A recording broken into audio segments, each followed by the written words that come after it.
उन्होंने शादी में बहुत जल्दी कर दी। उन्होंने खाने के लिए दुम्बे इतने सारे कुर्बान किए थे।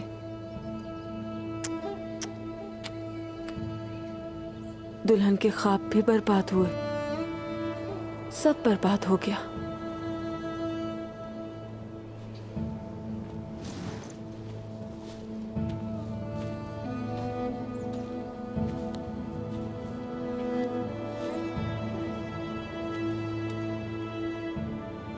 भाईजान,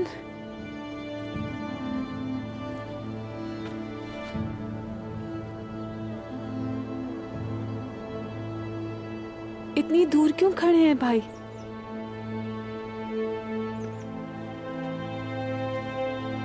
मत जाए भाई। भाईजान रुक जाए। भाईजान।